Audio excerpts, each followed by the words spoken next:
Hello, my name's Scott Davis and welcome to New World Birth. This is the weekly neutrino forecast for November 9th to November 15th of 2014. And on November 9th, we have the sun. You can see it denoted right here by this black circle with a dot in it. It's in Scorpio and it's in the first hexagram. And we can look all the way to the outside of the wheel and we see the stacks of lines numbered from bottom to top. And this one goes yang, yang, yang, yang, yang, yang. And then the first hexagram is then mapped to an opening in an energy channel called a gate. And right here we have the first gate of self-expression, the creative, the creation as a primal force, the energy potential to manifest inspiration without limitation, located in the G center in an individual energy path in the knowing circuit called the channel of inspiration, a design of being a creative role model that connects to the eighth gate of contribution, holding together the basic worth realized in contributing individual efforts to group goals. And I found human design to be amazingly accurate in describing the person that I use it as my primary tool when I provide readings. And we have the following activated gates on November 9th. We have the sun in the first gate with the earth in the second gate. The north node is in the 57th gate with the south node in the 51st gate. Mercury is in the 50th gate. Venus is in the 43rd gate. Mars is in the 38th gate with Pluto. Jupiter is in the 4th gate. Saturn is in the 14th gate. And then we have Uranus retrograde in the 21st gate. Pluto is retrograde in the 55th gate. I'm sorry, not Pluto. Neptune is retrograde in the 55th gate, and Pluto is in the 38th gate. So obviously not every gate activation forms a channel, but this information can be very helpful if you know your own human design chart, because some of these transits will form channels with potentials in your personal body graph. And you can get your human design chart by going to jovianarchive.com, click on the button that says Get Your Free Rave Chart, and then just enter in your birth information. So basically the neutrino forecast is just a weather report, and no matter what the weather, an individual's strategy and authority is the correct choice to have an authentic experience regardless of the program. As Ra Uru Hu said, whatever the weather is going to be, you have your neutrino umbrella. As long as you're experimenting with your strategy and authority, the weather is for your pleasure. And as we begin the week, we have one channel definition due to the transit field, with Saturn in the 14th gate and the Earth in the second gate. We have the channel of the beat, a design of being the keeper of the keys until November 11th. And this adds the energy to follow our own direction in life through experiences that empower others either directly or indirectly. And this is a time when folks need to follow their inner mission in life. People will surrender more to the rhythm of life rather than making decisions through thinking. Folks with this channel have the skill to manipulate change in the direction they wish, as long as they're waiting to respond to life. This is also for us non-generator types. It affects us in feeling busy and having the endurance to work. Just don't get used to it. And of course, as individual circuitry, this definition brings melancholy, which is best used in creative activities. We're going to be looking at the sun's Ravi Ching line values daily, because 70% of the neutrinos we receive come from the sun. And as Ra said in Living with the Program, the lines of the day, when talking about these daily shifts of line values, he said, we can always take advantage of the themes of the day. Now, if your strategy and authority does not lead you in that direction, you can kind of always just notice how the program is affecting others in your environment. So let's get started. On November 9th, we begin with the sun in the fourth line, the opportunist line of the first hexagram, where it's described as aloneness as a medium of creativity. The tension of inner light, exalted, where the potential magic of inspiration is diluted. Creativity that must develop outside of influence. Detrimented, where the potential magic of inspiration is diluted, and the need to influence that abandons aloneness and it limits creativity. And fourth line days, we're in the upper trigram, so this is more about a transpersonal process. And the fourth line energy emphasizes things like friendship and companionship, networking, things of that type. Um, and people are more open to being social under the fourth line energy. But later on the ninth, the sun moves into the fifth line, up into the line of the heretic, still in the first hexagram, and the shift happens at 6:56 a.m. Eastern Standard Time, and the sun in the first hexagram, fifth line, is described as the energy to attract society, exalted the power and drive to stay with the creative process, detrimented eccentricity that though attractive will limit drive. And fifth line days, have the characteristics of the heretic. So we have a day of suspicion, but also universalization, where something can spread, like a YouTube video or a Facebook post that goes viral. But then there's also projection as a theme. Projection in the fifth line is always positive, followed by negative. Positive being they could do it, they'd be great at it, and then if the person doesn't do it, can't do it, for whatever reason they don't meet the expectation, they get punished for that. And so this can really affect the nature of relationships. Seduction is also a fifth line theme. And then on the 10th, the sun then moves up into the sixth line, up to the roof of the hexagram and the role model line of the first hexagram. The shift happening at 5:20 a.m. Eastern Standard Time. The sun in the first hexagram in the sixth line is objectivity, exalted, clear assessment of creative value, clarity in creative expression, detriment at the risk that subjective appraisal will result in disappointment and create frustration, subjectivity in creative expression that leads to frustration. And with the sixth line, we're on the roof of the hexagram. And if you think about being on the roof of a house, you probably are not spending a lot of time looking at the roof or the rest of the house, but more of what is happening in the neighborhood.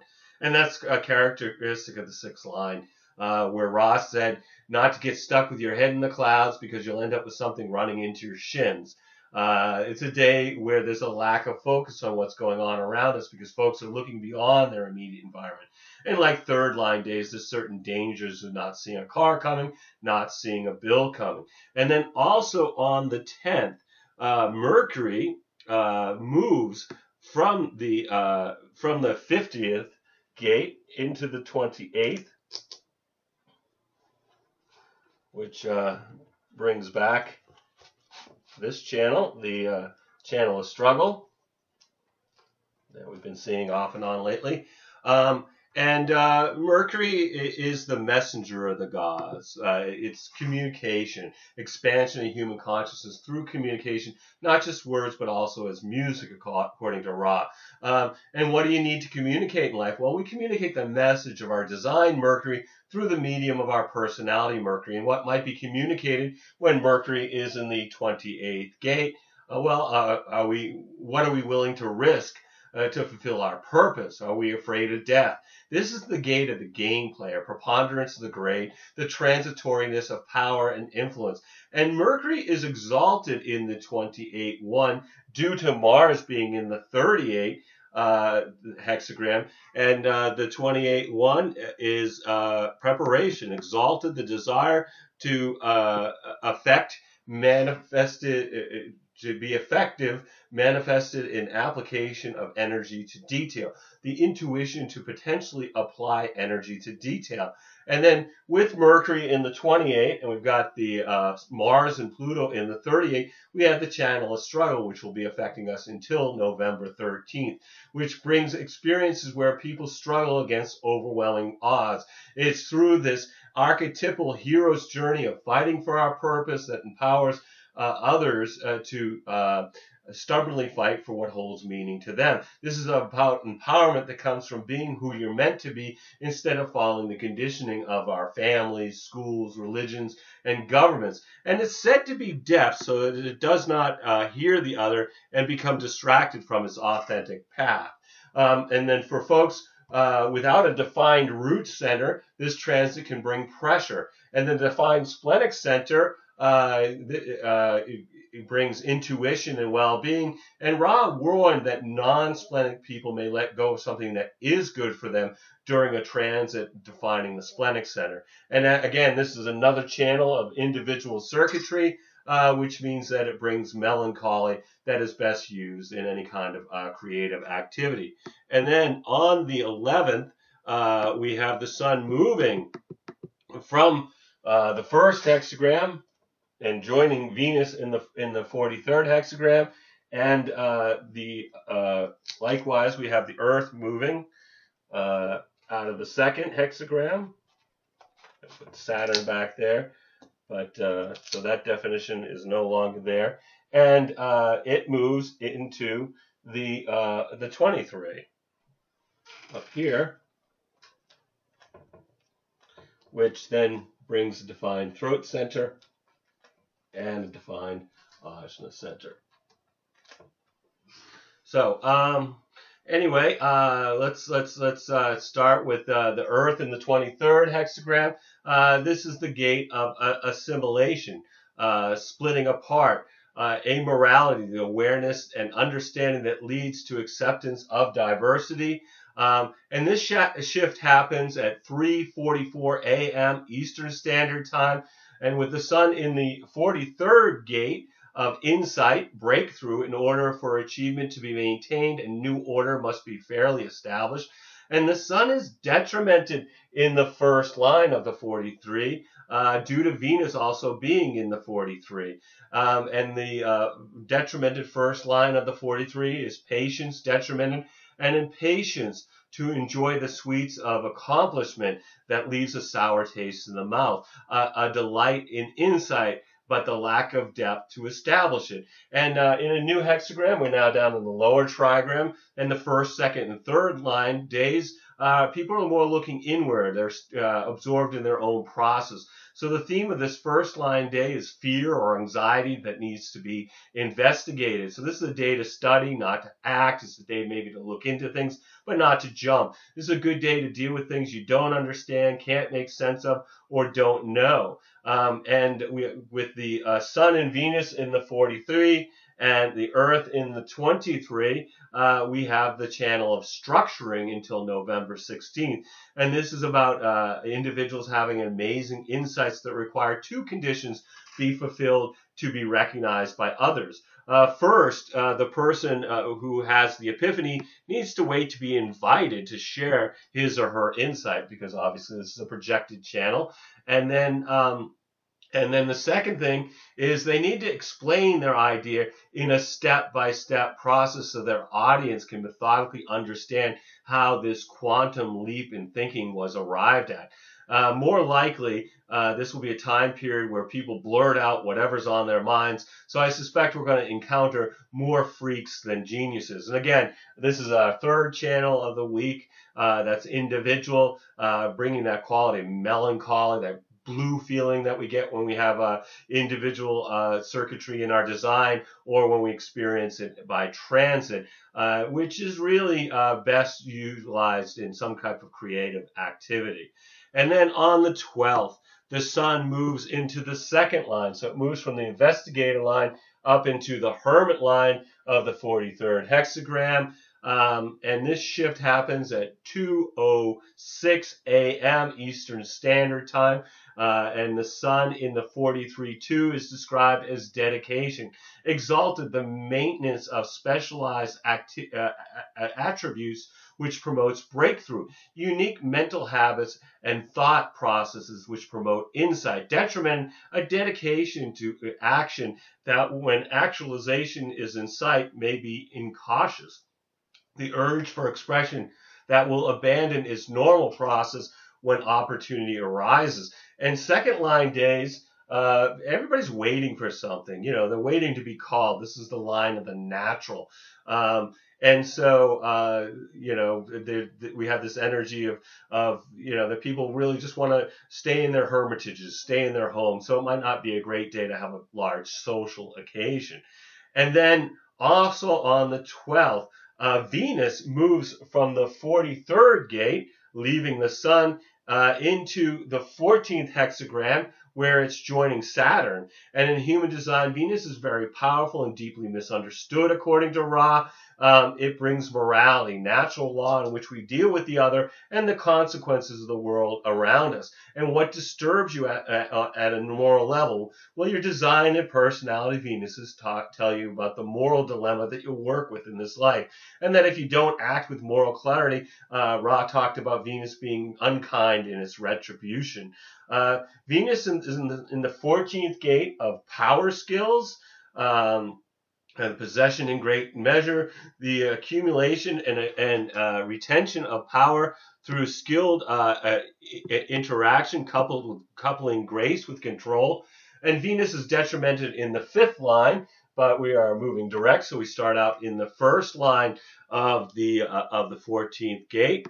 And this is money isn't everything. The recognition that wealth has its own problems. Exalted, the lust for liquor, tempered by higher principles. The key to manifesting power is higher principles. Detriment, the delusion that you can throw money at problems. Energy alone can never be the key. And then on the 13th, the sun moves into the 3rd line. So we're in the line in the martyr of the 43rd hexagram. The shift happening at 12:29 a.m. Eastern Standard Time, so just 29 minutes after midnight Eastern Standard Time on the 13th.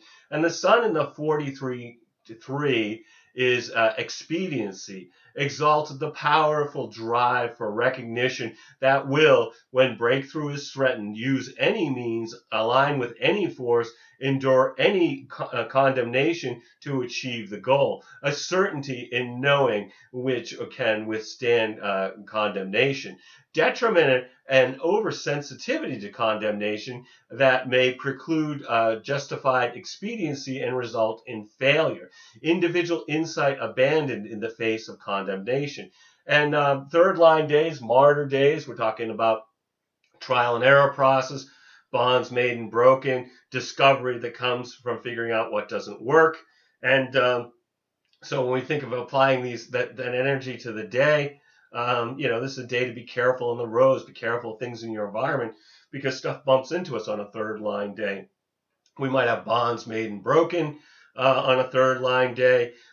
It's a good material day, could be a good day for business, but you have to be careful because things can go wrong on a 3rd line day. But those things are there to lead us to discovery.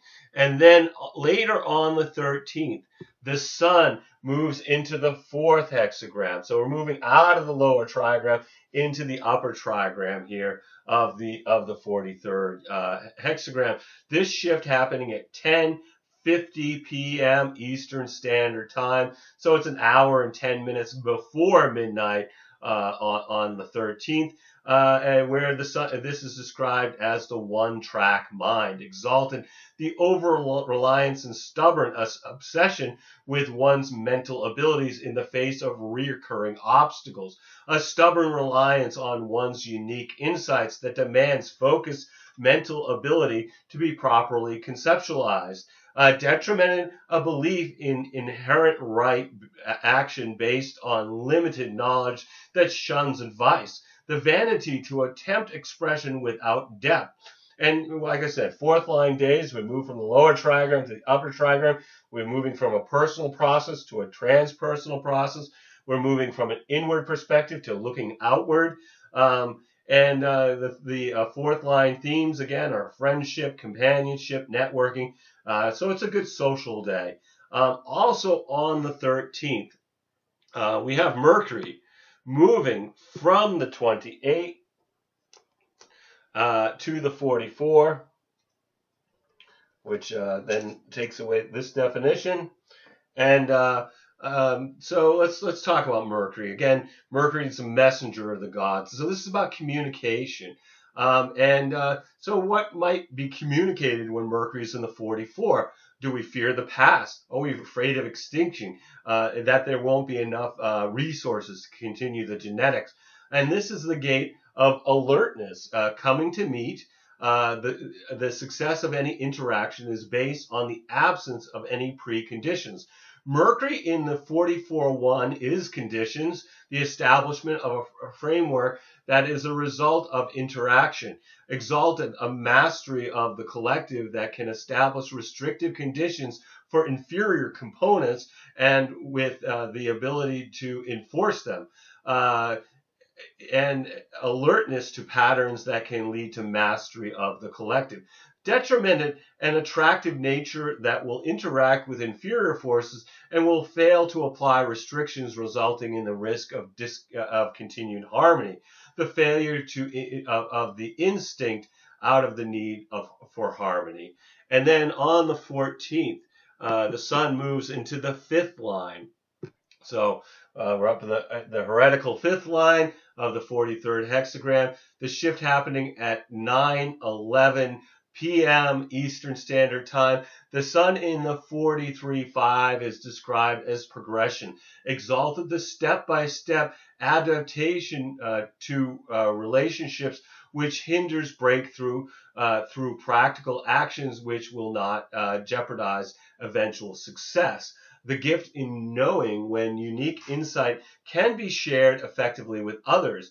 Detrimented, a tendency to concentrate on harmonizing relationships that tends to strengthen the position of restrictive forces rather than benefiting breakthrough. An over-reliance on receptivity of the others turns harmony into the conditioner of individual expression. And 5th line days, like again, we talked about it being a heretic. This is about projection, so suspicion, paranoia, but if they're out to get you, it's truly not paranoia, seduction. These are all 5th line energy themes. And then on the 15th, the sun moves into the 6th line of the 43rd. So we're now back to the roof of the hexagram here. The 6th line, again, role model line of the 43. The shift happening at 7:31 p.m. Eastern Standard Time. The sun's exalted in the 43-6 and is breakthrough. Exalted actualization and centering in breakthrough naturally established both internally and externally a new order. Unique knowing that is both personally and collectively of value. And again, we're up on the roof of the hexagram. So again, don't get stuck with your head in the clouds. Things will bump into your shins or your kneecaps. That folks might not be focused on what's in their immediate environment as they're looking beyond. So maybe just being a little more cautious with that.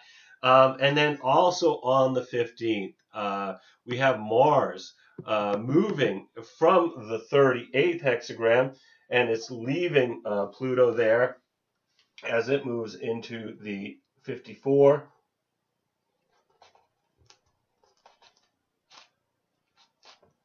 And let's see, Mars is in the gate of ambition, the Marian maiden, interaction in its mundane social context, but also one's mystical and cosmic relationships. And Mars is detrimented in the 2nd line of the 54. Of course, we're moving direct, so we start with the 1st line, and this is influence, exalted, the ability to achieve influence through secret relationships, anywhere from the private sector to the Satanist. Ambition recognized through secret relationships, which fuel influence. Detriment, a socially misguided insistence on formal recognition of a relationship that in terms of influence will diminish power. Ambition that demands formal recognition, limiting influence. And this week the sun continues to move through the 1st and the 43rd, the 14th, and the 34th hexagrams, which are all associated with the Hades Godhead, which was discussed in last week's offering. So no matter what the energies are that are conditioning you during the week, remember that this is an experience about being a passenger who's riding in a vehicle that's driven by the magnetic monopole. So enjoy the scenery. Let the vehicle take you where you need to go through using your strategy and authority. Every day we have is a blessing, no matter what dramas beckon to distract us. We're all here giving the performance of a lifetime on this world stage. Just take some time to observe the play, observe your movie, and as well as act your part by remembering you're a spiritual being that's having a human experience. I want to thank you for checking out New World Birth. The next segment of the weekly neutrino forecast will be on November 16th of 2014. Should be available on the 15th, when we're going to continue to look at the influence of the heavenly bodies as they transit the sky and the hexagrams of the I Ching. You can check us out on Facebook or Blogger or YouTube. There's New World Birth presences in all those places. And I encourage you to share this information as videos or as text as widely as you choose. And I invite you to contact me at newworldbirth@yahoo.com if you have any questions or wish to schedule a reading. And if you've been thinking about getting a reading, please contact me, because I would love to provide you a reading during these uncertain times. You'll need to either be able to call me in Maine, in the USA, or we can connect with Skype to receive your reading. We're also accepting donations to keep these reports freely available. And as always, I'm blessed that you've taken the time to connect with my passion for these ancient mysteries and their application to our journey during this incarnation. The light in me honors the light in you. Namaste. In Lakesh. And as Ra would say, love yourself. So look forward to connecting with you in the future, whether it's in a video or in a reading, and eventually back on the radio show. It's been canceled for the 9th of November, but we're looking forward to picking it up in December. Anyway, thank you all for your attention, and all my best to everybody. Peace.